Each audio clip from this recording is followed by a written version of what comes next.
Or your friend Mr. Morse thought you might need some protection.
So, how long's your shift? I'm quite capable of looking after myself, you know. I've done it for 10 years. It's for your own safety, honestly. Yours and the kids. How can you bear to work for a bastard like Morse? He's trying to help you. He's trying to help himself. He's a bastard. I suppose I should offer you some coffee, Sergeant. Or is it tea? A cup of tea would be nice, thanks. And my name's Robert. My friends call me Robbie. Yeah, I can imagine that.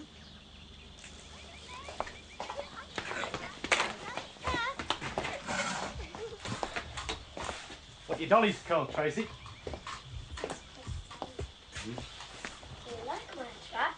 Is it a Tonka? Yeah.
What do you want? It's about your father.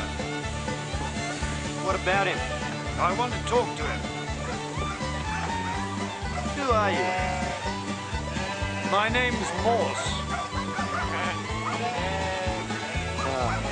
You. Then, with great solemnity, he recited the following fine moral lesson. A pudding thief, as I've heard tell, quite lost to noble feeling, spent all his days and nights as well in constant pudding stealing.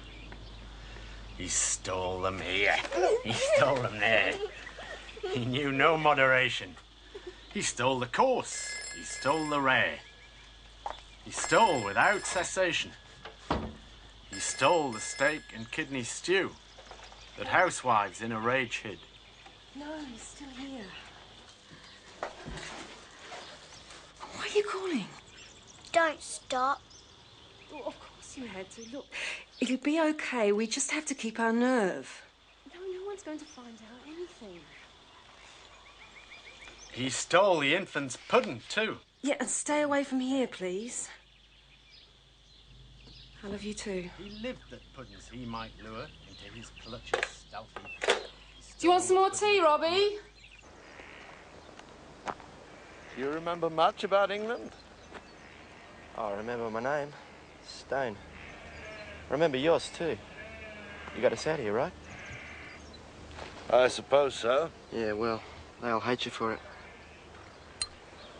And what about you? No, I think it's good. England's finished. Is it? Crowded little island somewhere off Europe. Who cares? Dave, the Hereford policeman, Scott Humphreys... Oh, yeah? What about him? He seems to believe it was your dad that terrified your gran. Yeah, well, Scott Humphreys is a goon. He says your dad can be quite violent. Is he ever violent at home? With Mum? But there's a lot of aggro. Oh, yeah, you could say that. And you take your dad's side. Look, I don't take anybody's side. When I left home, I left for good. Why did you leave, Dad? I don't know, I just wanted to get away. Who from?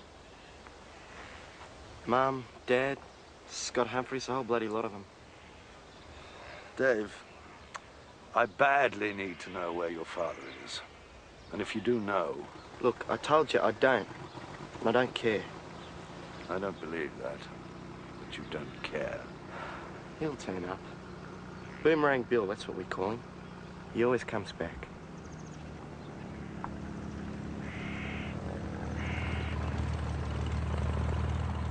He's compulsive.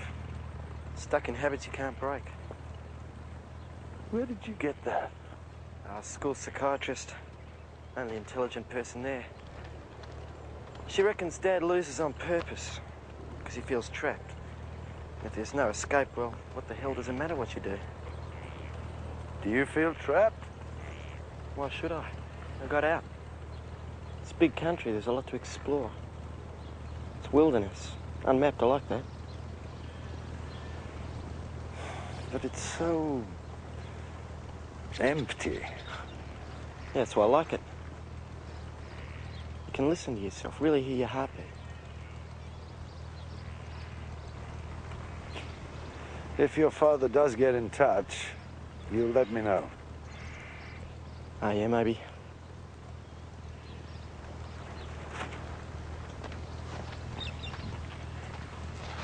Any message for your mother?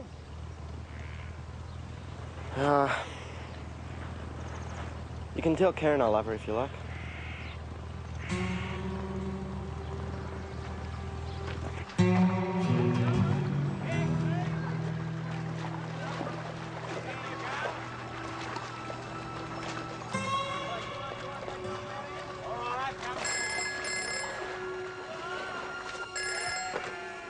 Hello?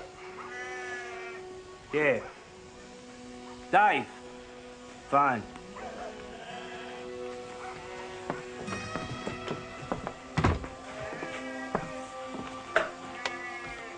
Hello?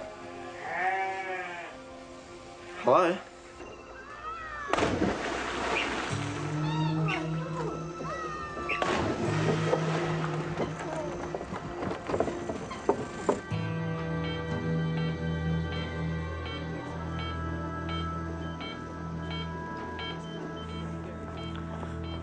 I'm afraid she's a lot worse this morning, Anne, and the doctor doesn't want to move her out of intensive. Mum? Mum! I did 12 laps of freestyle, 6 laps of backstroke, and 4 laps of butterfly.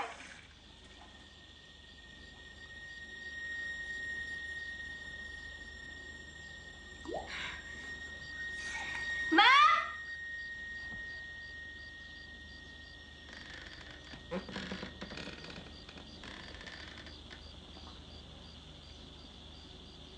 Dad?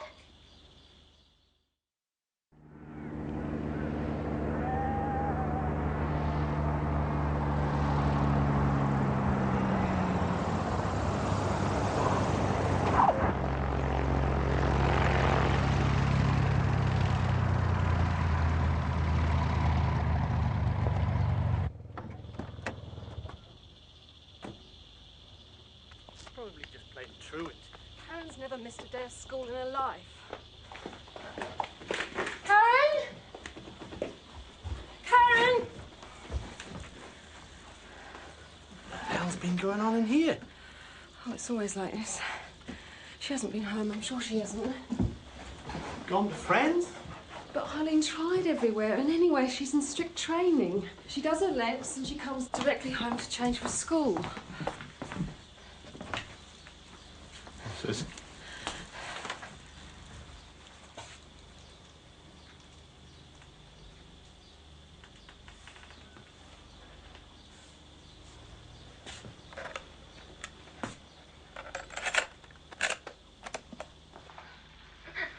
Mum, it's me.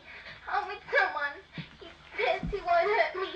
He just wants to speak to Dad. He says if he can't speak to Dad in 24 hours... Mum, please. You must tell Dad. You must tell him to come home.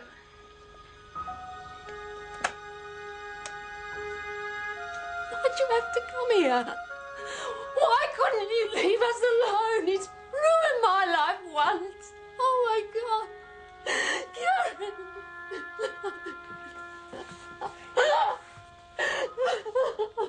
All right.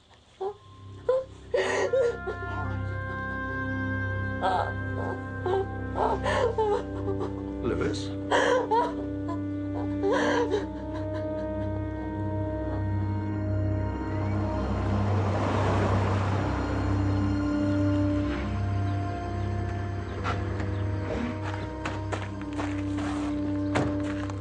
Hope this isn't going to be a wasted trip, Scotty.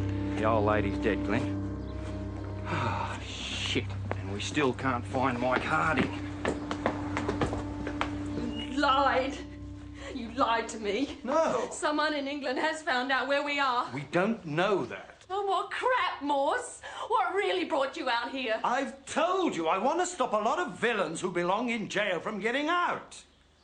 And I want Mike to give the evidence that'll nail Larry Nelson and put him in there with them. And I want Mr. Justice Rosen to hear the truth, the whole truth. Truth? When you lie the whole time, when you're lying now.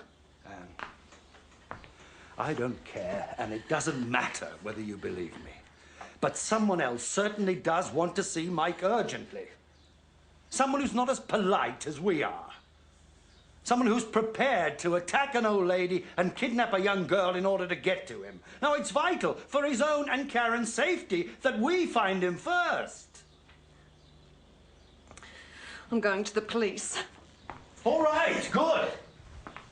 But we'll have to tell the man who you and Mike and we really are. The first thing they're going to want to know is where Mike is. So are you going to tell them? Are you going to offer me a ride to the station, or do I have to walk?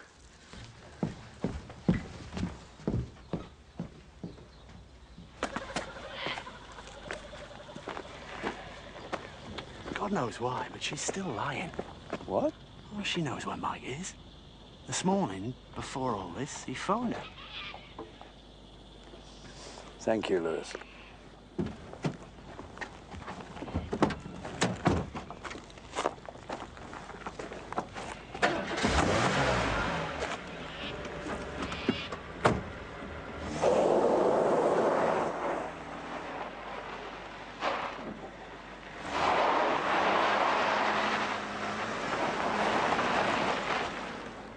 So, first your husband disappears, then your daughter, and you're telling me there's no connection? I don't know. There could be. Look. Why did Mike leave home? We had a row. A row? Yes. Well, a big row, small row? It's happened before, Glenn. More than once. Where does he usually go? Nowhere special, I don't think. He just drives around. Isn't it Karen we should be worrying about? Do you say something? We should get something on the local news tonight. It's the only way we can communicate with the kidnapper and Mike Harding at the same time. In fact, better make it the national news. Mike could be anywhere. Oh, why not the BBC World Service? Assuming that the man that's got Karen is the same man that attacked Mrs. Marchant, he mustn't know that she's dead, whatever happens. He may panic. So a complete news blackout on the murder and... SOS? Thank you, Lewis. An SOS, of course, for Mike Harding, saying that his daughter is dangerously ill. The kidnapper will understand that, but Mike won't. I thought you were running a one-man station here, Scotty. Yeah, I thought so too. Oh, who's the pain in the arse? Private detective from England. Drinks orange juice. Funny how all this should have started the minute a pommy teetotaler pain in the arse blows into town, eh? Look, we have to find this man before... You don't have to do anything, mate. You've just got to sit back and let the professionals get on with their job. He is a professional.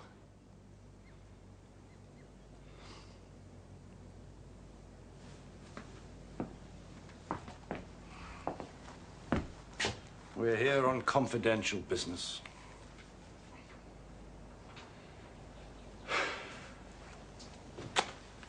Been a little economical with the truth with one of our fine Australian policemen, Chief Inspector. Can I see your authority from the New South Wales Police? I'm afraid the business is so confidential I have to keep it even from them, if you want to check with the High Commission. Well, they're in Canberra.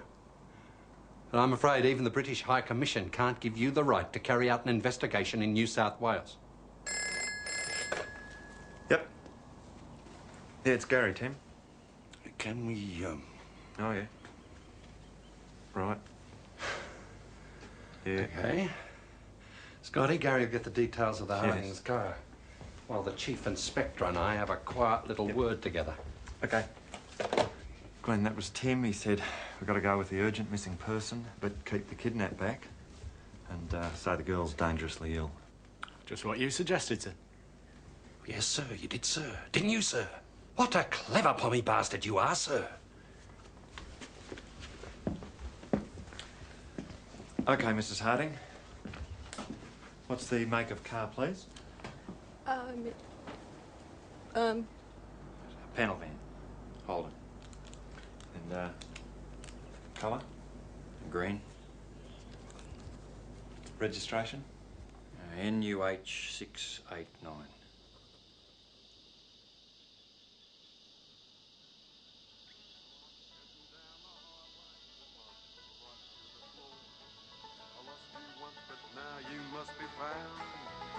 Cause I got 18 wheels allowed, heading for your front door. 18 wheels allowed, heading for your front door. 18 big wheels allowed, heading for your sweet front door. That was 18 Wheels of Love Heading for Your Front Door by Breaker Breaker and the Road Trains. Great track, eh? It's 2:52 here on the Best in the West, 2KR, your station. Now, here is an SOS message from Mike Harding of Harding Mower Repairs in Hereford. Travelling in a green Holden panel van, rego number NUH 689, last seen in the Hereford area. Hasn't anyone told you, Chief Inspector? Transportation stopped 120 years ago. Jesus. I mean, if you've got to go on sending your crims abroad, why not New Zealand? I mean, nobody'd notice there. The Hardings like the sound of Australia. Yeah, well, I don't like the sound of them. Have you any idea who this Larry Nelson might have sent? Could be one of 20 people. Probably someone I don't even know. So we're looking for an Englishman in Australia. Oh, well, it shouldn't be too difficult. They're letting just about anyone in these days. Poms are a small minority. So, almost the first thing this Anne Harding did when you got here was tell you a lie. A small one, apparently, but not the only one. Lewis? Her husband phoned her this morning. She said if they both kept their nerves, nobody would find out anything. I mean, isn't she taking this thing seriously? For God's sake, a mother's dead, a daughter's been kidnapped. It was before she knew about either of those. But she hasn't changed her tune since.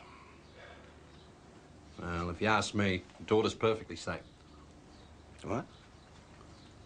Well, in my experience, when two people go missing from a small Australian town, they're usually together, especially if there's family trouble.